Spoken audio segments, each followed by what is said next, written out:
Okay, another alarm, another Monday. So this is the reason why, you know, when you hire us, we do boat checks every week, because you never know what's going to happen. And if the clients aren't on board and nobody's coming on board every day, every other day, every couple days, you never know what you're going to get. That's a high water alarm. So I've been trying to track down where it's coming from. I actually just got off the phone with the owner. He's got all the wiring diagrams and where everything is, because all the bilge pumps are dry and I've checked all of them. There's one down, way down in there, and that's kind of where I thought it was coming from. But come to find out, it's the gray water. Once I was able to analyze the computer a little bit better. So come on down in a hole with me here, and we're gonna dismantle. I gotta go all the way down there. Way down in there. That's the gray water tank. And well, I'll crawl in here and then I'll tell you what's going on. Okay, 3 hours later. Sit down here. So this is the gray water tank. This is the gray water box. I came from all the way up there.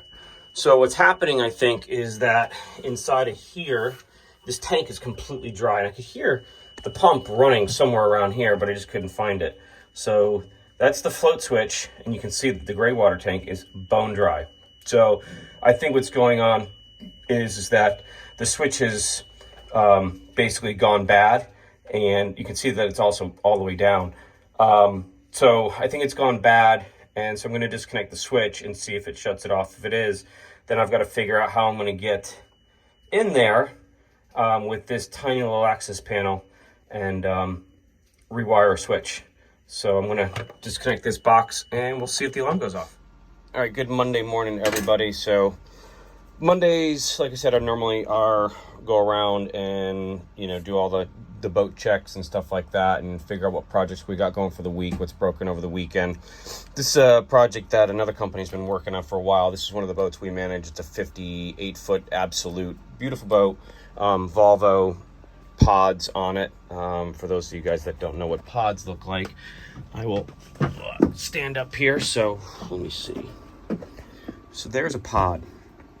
So unlike a normal boat that would have the engine here tied to a transmission and then tied to a shaft and then tied to a prop, that right there is the pod. So the props are attached to that. So that doesn't move, but what's underneath there rotates back and forth. So it's really all computer controlled. Makes it really, really simple to operate a boat. I can show you like in 30 seconds. If you've ever, you know, used a joystick on anything, it's basically the same thing. So simple.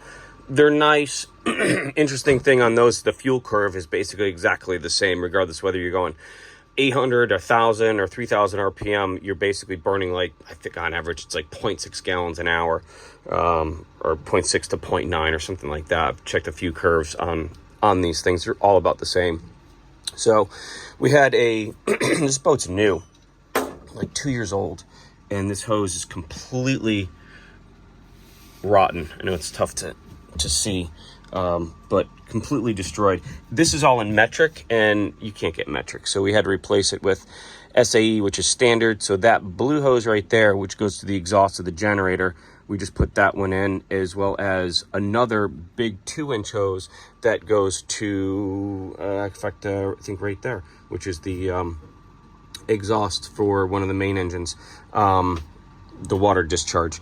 So just did that, and then there said there was a fuel leak and they couldn't find it. So I opened up the generator and I found it within like 4 seconds. So this is your fuel pump right here, and this is all soaking wet. That's all soaking wet. It's dripping down on here, leaking down on here, and pooling up right there. Not a hard fix, not a hard find either. So I'm going to go ahead and just redo all of this and make sure everything's tight and make sure that there's good seals on it, and then that should solve the problem. And first thing, I've already loaded in the blowers for Southern Comfort, so they're on the back of the boat, and so we'll throw those down in the engine room today probably. I don't know if we'll get them installed, but we're making progress on that, and we'll see what else we get into. All right, so the two gray wires that come out of here, you got well, black, gray, and brown for your bilge pump, but I barely touched this wire right here. I barely undid this wire and it shut the alarm off. So yeah, probably a bad float switch. So next step is to try and figure out how to fix the how to get the float switch out of there and rewire this thing. That's probably yeah, whole day project just trying to figure that out. So all good. Chris, I know you're watching, so thank you very much for your office assistance. You all know how well I love to sit behind a desk. So the owner was sitting behind a desk and had all of the plans. So he dialed up all the plans, and we kind of went through the boat together and was able to source all this stuff. So thank you very much. We'll figure out how we can get this out now. All right, so like I said, the float switch is shot because I've disconnected it right there and it stops running. So these wires go down through here, through this gland right here, and then you can see those wires right there. So those wires right there are the wires that I need to work on. And then you see that rod going down, and then that connects to the bilge switch. So I stuck my hand in there and I had the cover plate right there. You can see the 2 screws. So these 2 screws right there, that's what's holding up that rod. So I should be able to get my hand in there with a wrench and then unscrew those, which will then, you know that I'll be dropping all of the nuts and washers down into the bilge. So we'll have to get new nuts and washers. We're just gonna do that anyway. I'll haul up the float switch, put the new float switch on, zip tie it back up, and I don't like the connections right there are literally just dripping in the water. So I'm gonna probably wire it so there's no connections that can be in the water and short it out or just rot it out, which is also maybe what happened. It just rotted out and it's not making a good connection, or short it out or whatever. So yeah, so I'll try and pull that up through there and then directly wire it to here. So off to the store to get some parts. Maybe we gotta get some other boats first, but we at least know what this is. It's not like it's a bilge pump, so this can hold for a day or two while I pick up a float switch and head out to the rest of the boats.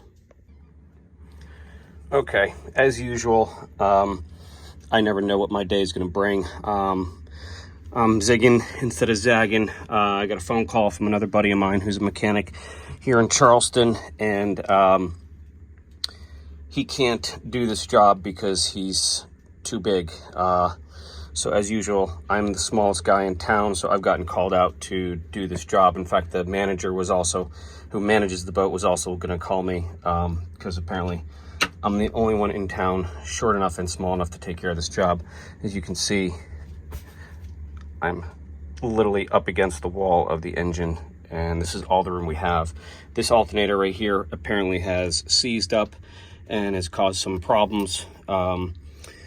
So that's what I'm gonna take a look at right now. I'm gonna rip it down and see if it's seized up, if we can get a replacement for it, which I've already called my supplier, and I can. We'll get this thing switched out, hopefully fairly quickly, and see what else is wrong with this engine. This is a 50-foot Lagoon. Okay, so not too bad. I got that out. Here's the bottom rack support, and then the top I got out, and the belt was pretty seized on it, but as you can see, it doesn't really turn. It's kind of stuck. So this is seized up. Called Doug from Masco up in North Charleston. He's got one for me, so I'm gonna finish ripping this out and we'll get it put back in. I'm gonna check the batteries real quick while we're here and then see what else is wrong. There's a lot of water that's been dripping on this thing, so probably why it's seized up. Okay, we're actually finishing up some projects. So this is the brand new alternator. I'm still literally crammed in this tiny little 50-foot Lagoon, and I forgot the damn belt all the way back up in my truck. So good thing I have a scooter. I will go back up and get the belt. I'm gonna put this on now, just because I can, and I'm already down in the hole, and we'll plug some of this stuff back in. Well, like every other Friday afternoon project, I was able to find a belt. The other one was way too short, and this one was way too short, so God knows it could have seized up because there's so much pressure riding on the bearing. The alternator was actually hitting the block. Couldn't get it on if I tried. So now you hear that squeaking noise. That's I'm guessing the water pump. Because I fired it up earlier without the belt on, and I didn't hear that noise. So the only other thing it's connected to is the water pump. So probably a bad water pump at this point now too. And that's my day, because it's 15:17, it's almost